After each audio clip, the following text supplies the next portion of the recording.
It's actually understandable why a lot of minorities don't trust the medical field, especially Black people, and I will give some examples.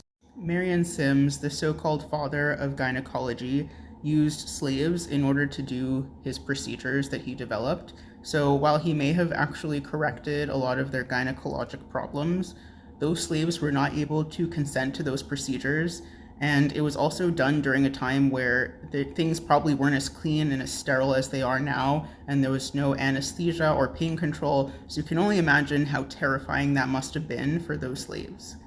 And even today, Black women are more likely to die from pregnancy and childbirth related complications as compared to their white counterparts, even after you correct for socioeconomic status.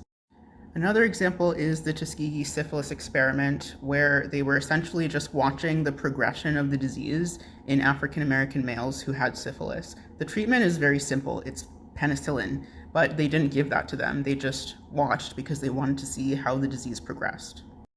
Obviously, in this day and age, that's extremely unethical, and something like that would never happen, or at least it shouldn't.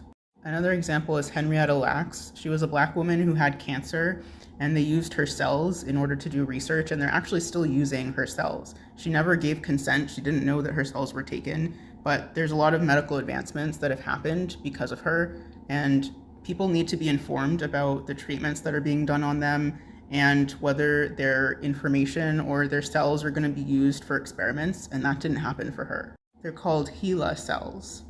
This is why it's important to acknowledge the social inequalities and the history of racism that exists in our country and the effects that it still has to this day, because why would you not want better for people that don't have the same advantages that you have?